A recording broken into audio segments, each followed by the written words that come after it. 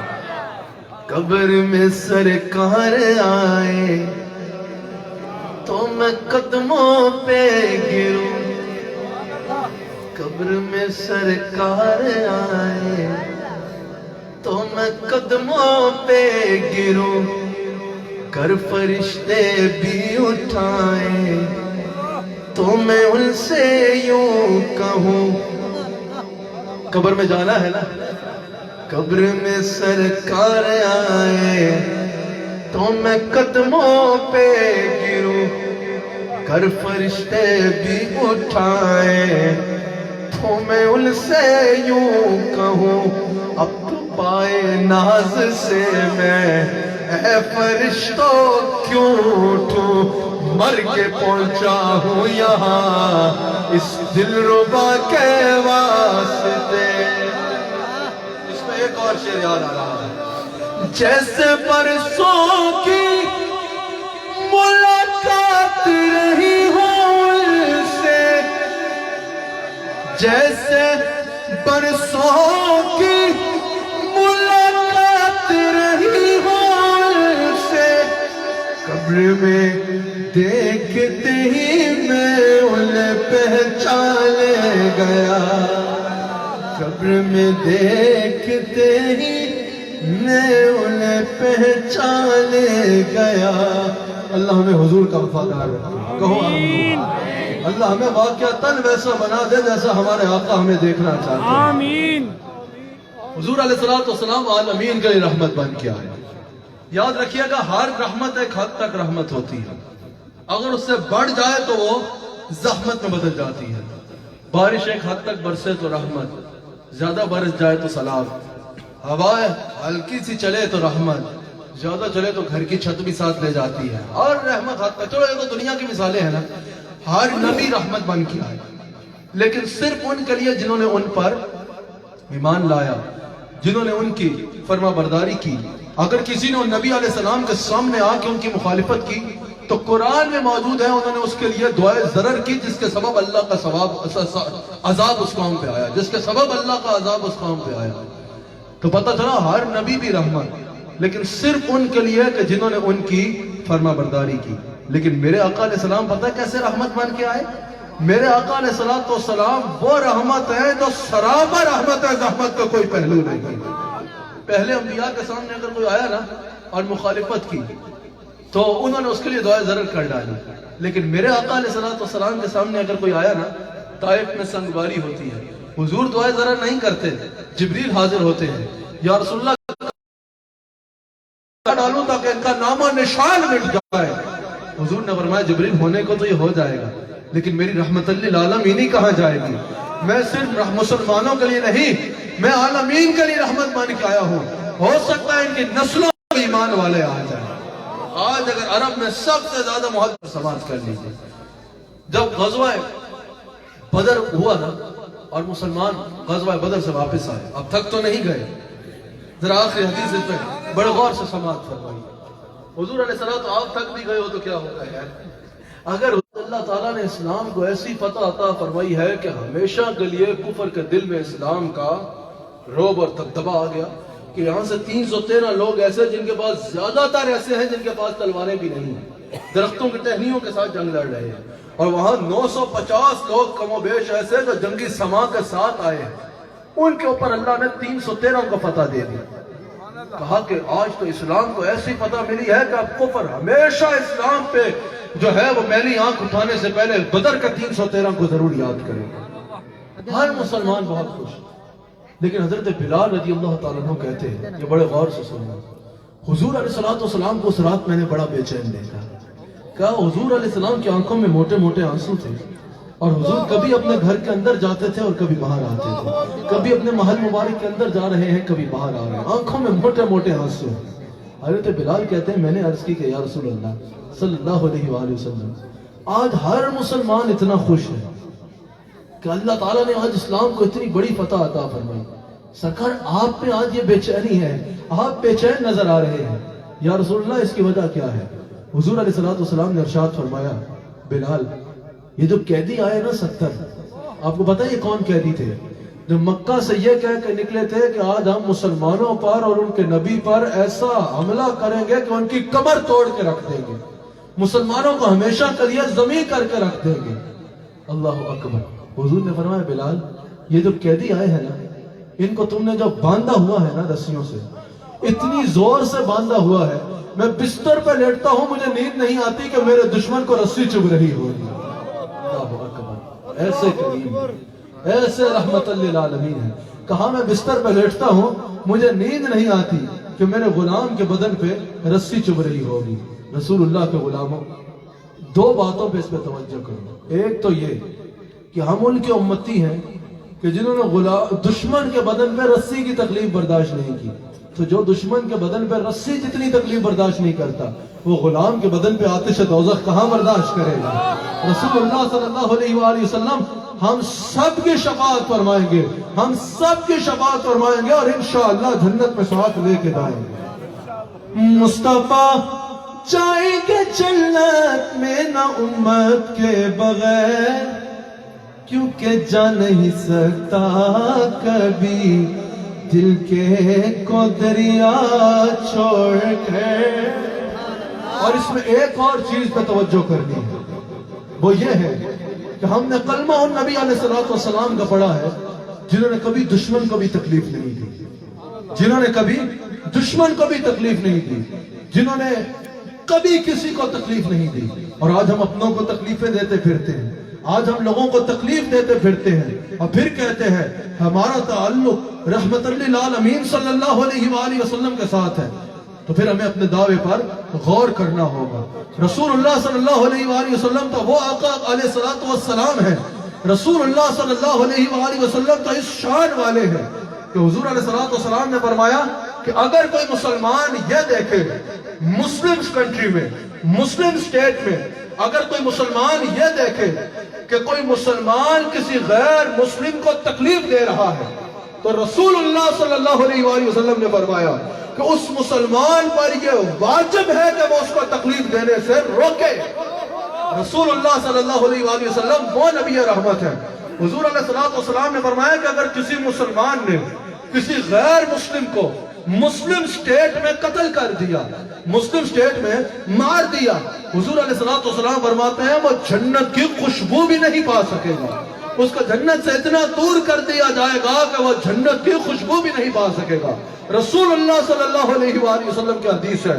حضور علیہ السلام فرماتے ہیں کہ اگر کسی مسلمان نے, یہ صحیح حدیث ہے, حضور علیہ السلام فرماتے ہیں کہ اگر کسی مسلمان نے کسی غیر مسلم کو قتل کیا, کسی غیر مسلم پر ظلم کیا, اس کو قتل کیا, حضور علیہ السلام فرماتے ہیں قیامت کے دن میں اس غیر مسلم کا وکیل بن جاؤں گا.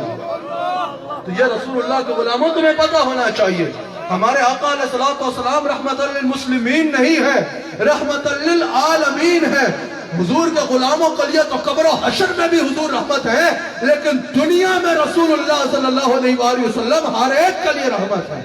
اس کا ہمیں خیال کرنا چاہیے. ایسے واقعات جس طرح ہوتے ہیں جیسا پچھلے دنوں سیالکوٹ میں ہوا, اس سے ہم سب کے سر شرم سے جھک جاتے ہیں کہ رسول اللہ صلی اللہ علیہ وآلہ وسلم کے نام پر اس طرح کرنا, اس طرح قانون ہاتھ میں لے کے اس طرح کے واقعات کرنا, یہ ہم سب کے لیے, ہمارے دین کے لیے شرمندگی کا باعث بنتا ہے. رسول اللہ صلی اللہ علیہ وآلہ وسلم کی تعلیمات کو سمجھو اور اس پہ عمل کرنا سیکھو. رسول اللہ صلی اللہ علیہ وآلہ وسلم سے محبت کا اظہار خالی زبان سے نہیں بلکہ ہمیں کردار سے کرنا ہوگا. دین ایجاد کا نام نہیں ہے, دین رسول اللہ صلی اللہ علیہ وآلہ وسلم کی اطاعت کا نام ہے. اگر رسول اللہ سے محبت کرتے ہو تو اس طریق پہ چل کے کرو جو رسول اللہ صلی اللہ علیہ وآلہ وسلم نے خود ارشاد فرمایا ہے. اللہ تعالی ہم سب کا یہاں جمع ہونا اپنی بارگاہ میں قبول فرمائے. اللہ تعالی ہم سب کو رسول اللہ صلی اللہ علیہ وآلہ وسلم کا نمک حلال اور وفادار رکھے. دوران گفتگو اگر مجھ سے کوئی غلطی ہو گئی تو میں اللہ تعالیٰ کی بارگاہ میں توبہ کرتا ہوں، اللہ تعالیٰ ہم سب کو رسول اللہ صلی اللہ علیہ وآلہ وسلم کے دین پر سچے دل سے عمل کرنے کی توفیق عطا فرمائے۔ ہمارے شیخ کامل اپنے ارشادات سے، میرے شیخ نے فرمایا ہے 2 اشعار پڑھ لو، ایک کلام پڑھ لو، تو میں اپنے شیخ کے حکم پہ ایک کلام پڑھتا ہوں اور اس کے ساتھ ہی ہمارے شیخ کامل گفتگو فرمائیں گے۔ ماشاءاللہ جس خوبصورت تعداد میں آپ یہاں جمع ہیں، اللہ تعالیٰ آپ کو اجر عظیم عطا فرمائے، آپ پر اللہ تعالیٰ اپنا خاص فضل فرمائے۔ انشاءاللہ یہ جو آنے والا جمعہ ہے، پرسوں آنے والا جو جمعہ ہے، افضل صاحب کی خواہش پہ 10 دسمبر بروز جمعہ کی نماز پہ انشاءاللہ ہمارے شیخ کے شیخ حضرت خواجہ خواجگاہ حضرت خواجہ حبیب الرحمن رحمۃ اللہ علیہ نے جو ہمیں درس دیا ہے 12ویں شریف کا، انشاءاللہ 12ویں شریف کی محفل ہے، آقا علیہ السلام کا ذکر ہوگا۔ اور ہمارے ہاں عیدگاہ شریف میں ایک روایت ہے، کوئی عرس ہو، کوئی یوم ہو، کوئی تقریب ہو، ہمارے مشائخ نے ہمیں منع کیا ہے کہ ہمارا ذکر نہ کرنا، ذکر کرنا ہے تو رسول اللہ۔ تو آپ کا یوم بھی ہوگا حضرت خواجہ حبیب الرحمن رحمۃ اللہ علیہ کا، لیکن ذکر اپنی روایت کے مطابق رسول اللہ صلی اللہ علیہ وآلہ وسلم کا کریں گے۔ تو آپ سب حضرات کو میں دعوت دیتا ہوں کہ پرسوں عیدگاہ شریف تشریف لائیے صبح کے وقت، اور نماز جمعہ پہ جس محفل کا انعقاد ہوگا اس میں ہمارے ساتھ شریک ہو کر رحمتیں سمیٹیے۔ میرے شیخ کا حکم ہے کلام پڑھنے کا، ایک کلام اور پھر ہمارے شیخ کامل اپنے ارشادات سے نوازیں گے۔ وہ جس کے لیے محفل کونین سجی ہے، یار چادرہ تو ہاتھ کر دو نا، اتنے لوگوں میں بیٹھے ہو، اتنی سردی تو نہیں لگنی چاہیے۔ وہ جس کے لیے محفل کونین سجی ہے، فردوس بنی جس کے وسیلے سے بنی ہے، وہ ہاشمی مکی مدنی العربی ہے، وہ ہاشمی مکی مدنی العربی ہے، وہ ہاشمی مکی مدنی العربی ہے، وہ میرا نبی میرا نبی میرا نبی ہے، وہ میرا نبی میرا نبی میرا نبی ہے، وہ میرا نبی میرا نبی میرا نبی ہے، وہ میرا نبی میرا نبی میرا نبی ہے۔ احمد ہے محمد ہے وہی ختم رسول ہے، احمد ہے محمد ہے وہی ختم رسول ہے، وہی ختم رسول ہے، وہی تاج ختم نبوت، احمد ہے محمد ہے وہی ختم رسول ہے، مخدوم مربی ہے وہی بانی کل ہے، وہ جس پہ نظر سارے زمانے کی لگی ہے، وہ جس پہ نظر سارے زمانے کی لگی ہے، وہ جس پہ نظر سارے زمانے کی لگی ہے، وہ میرا نبی میرا نبی میرا نبی ہے، وہ میرا نبی میرا نبی ہماری کسی جانب کیوں چاہے اور کسی کا کیوں دیکھے، اپنا سب کچھ کو میں خزرا کبھی تھا آج بھی ہے، اپنا سب